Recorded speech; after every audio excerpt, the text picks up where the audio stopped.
November 9 ஞாயிற்றுக்கிழமை. கர்த்தர் உன்னை பகலிலே வெயிலாகிலும் இரவிலே நிலவாகிலும் உன்னை சேதப்படுத்துவதில்லை. கர்த்தர் உன்னை எல்லா தீங்குக்கும் விலக்கி காப்பார்.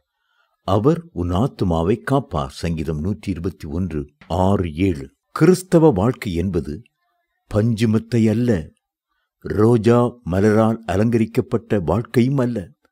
உலகத்தில் உங்களுக்கு உபத்திரவம் உண்டு, ஆனாலும் திடன் கொள்ளுங்கள், நான் உலகத்தை ஜெயித்தேன்.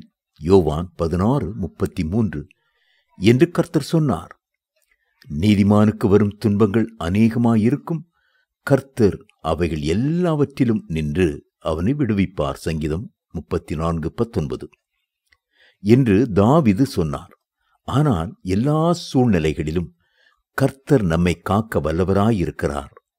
திடன் கொள்ளுங்கள், நான் உலகத்தை ஜெயித்தேன் என்கிறார் அவர். அவர் பகலிலும் இரவிலும் நம்மை காக்கிறவர். பகல் என்பது நாம் நம்முடைய வேலைகளை செய்யும் நேரத்தை குறிக்கிறது. இரவு என்பது செயல் இழந்தவர்களாக தூங்குகிற நேரத்தை குறிக்கிறது. நாம் வேலை செய்தாலும் இளைப்பாறினாலும் கர்த்தர் நம்மை காக்கிறார். பலன் உள்ளவர்களாயிருந்தாலும் பலனற்றவர்களாயிருந்தாலும் கர்த்தரே நம்மை காக்கிறவர். பகலின் அபாயங்களிலிருந்தும் இரவின் செய்வனைகளிலிருந்தும் நம்மை காக்கிறவர். மட்டுமல்ல, வெயிலிலும் நிலவிலும் நம்மை காக்கிறவர். வெயில் வெளியரங்கமானது, நிலவோ தந்திரமானது என்கிறார் ஒருவர். வெயிலைப் போல நம்மை மேற்கொள்ளும் சூழ்நிலைகள் வந்தாலும் நிலவைப் போல இனிமையாய் சூழ்ந்து கொண்டு தீமை விளைவிக்கும் சூழ்நிலைகள் வந்தாலும் கர்த்தர் நம்மை காக்க வல்லவர். அவர் போக்கிலும் வரத்திலும் நம்மை காக்கிறவர். தொழிலுக்காகவும் வேலை ஸ்தலத்துக்காகவும் வெளியே செல்லுகிறோம்.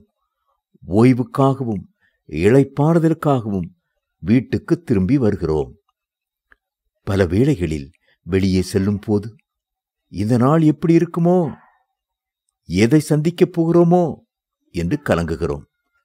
ஆனால் கர்த்தரோ நம்மோடு கூடவே வருகிறார்.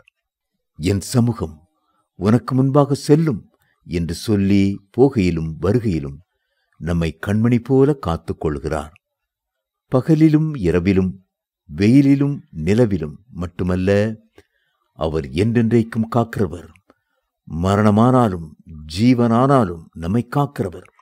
ஆகவேதான் நான் மரண இருளின் பள்ளத்தாக்கிலே நடந்தாலும் பொல்லாப்புக்கு பயப்படேன், தேவரீர் என்னோடே கூட இருக்கிறீர், உமது கோலும் உமது தடியும் என்னை தேற்றும். சங்கீதம் 23:4 என்று சங்கீதக்காரர் சொன்னார். ஆதியும் நீரே, அந்தமும் நீரே, ஜோதியும் நீரே. ஆதியும் நீரே, அந்தமும் நீரே, ஜோதியும் நீரே, என் சொந்தமும் நீரே என்று நாம் பாடி ஆண்டவரை மகிமைப்படுத்துவதுண்டு. நாம் கர்த்தருடைய உள்ளங்கையில் இருக்கிறோம். அந்த பெரிய பிரகாசமான கரத்திலே அவர் நம்மை வணைந்திருக்கிறார். அவருடைய கரத்திலிருந்து நம்மை யாரும் பறித்து கொள்ளவே முடியாது. நான் அவைகளுக்கு நித்திய ஜீவனை கொடுக்கிறேன், அவைகள் ஒரு காலும் கெட்டுப்போவதில்லை, ஒருவனும் அவைகளை என் கையிலிருந்து பறித்துக் கொள்வதும் இல்லை. யோவான் 10:28.